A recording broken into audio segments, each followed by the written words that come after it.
জীবনে বাঁচতে হলে সুখ, শান্তি সব কিছুরই প্রয়োজন আছে।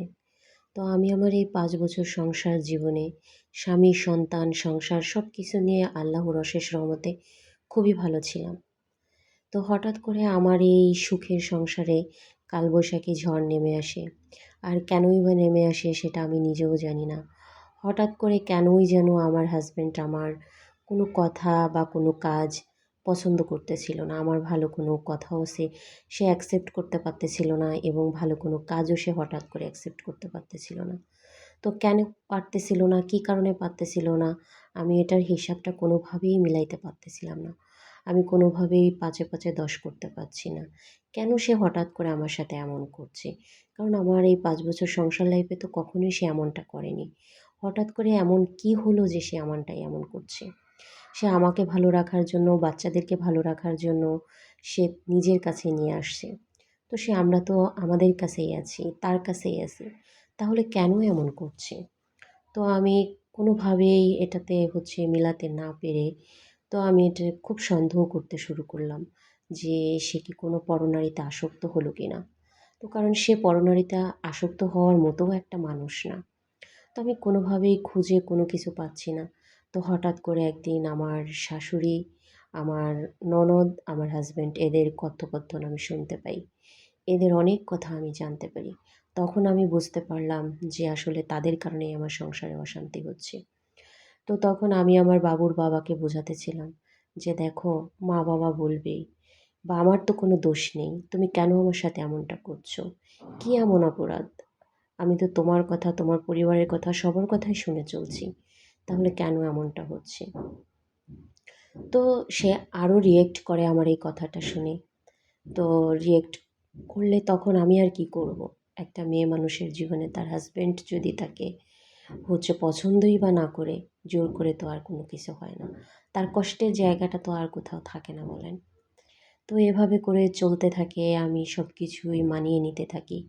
যেহেতু আমার বাবু আছে, বাবুর মুখের দিকে তাকিয়ে সব কিছুই আমি মেনে নিই যে আল্লাহ যা করেন হয়তো ভালোর জন্যই করেন। এটাও হয়তোবা আল্লাহর কোনো একটা পরীক্ষা।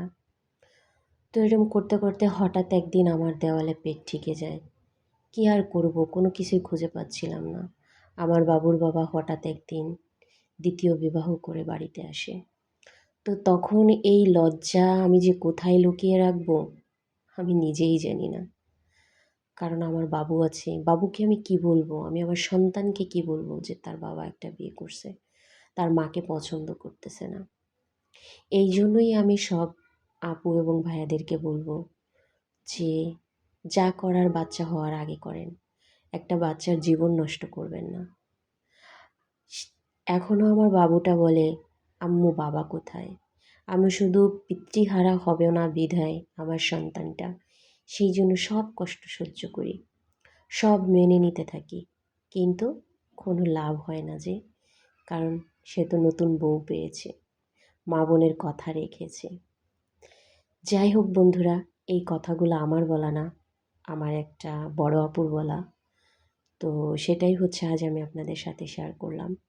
তো আপু এবং ভাইয়াদেরকে বলবো, মানে অ্যাটলিস্ট বাচ্চার মুখের দিকে তাকিয়ে হলেও আপনারা সন্তানদের মুখের দিকে তাকিয়ে হলেও আপনারা সংসারে অশান্তি করবেন না। সন্তানের মুখের দিকে তাকিয়ে হাজারো কষ্ট সহ্য করবেন। শুধু আজ আপনাদেরকে এটাই বলতে আসা, যাতে এরকম একটা যেন কারো সাথে না ঘটে। তো যাই হোক বন্ধুরা, আমার কথাগুলো কেমন লাগলো আর আমার ভিডিওটা কেমন লাগলো অবশ্যই কমেন্ট করে জানাবেন। আর আজ আমি এই যে ভাজিটা করতেছিলাম আলু দিয়ে আপনার শাকের নাম মাঝে মধ্যেই আমি ভুলে যাই। এটা ছিল পালং শাক। মানে এভাবে করে ভাজি খেলে যে এত মজা হয় আমি নিজেও জানি না। এভাবে করে ভাজিটা আমি ফার্স্ট টাইম করছিলাম। আর সিমের বিচি দিয়ে মাছ রান্নাটাও ফার্স্ট টাইম করলাম। তো দুটো খাবারই খুব মজা হয়েছিল। তবে শাক ভাজিটা যে এত মজা হবে আসলে আনএক্সপেক্টেড ছিল।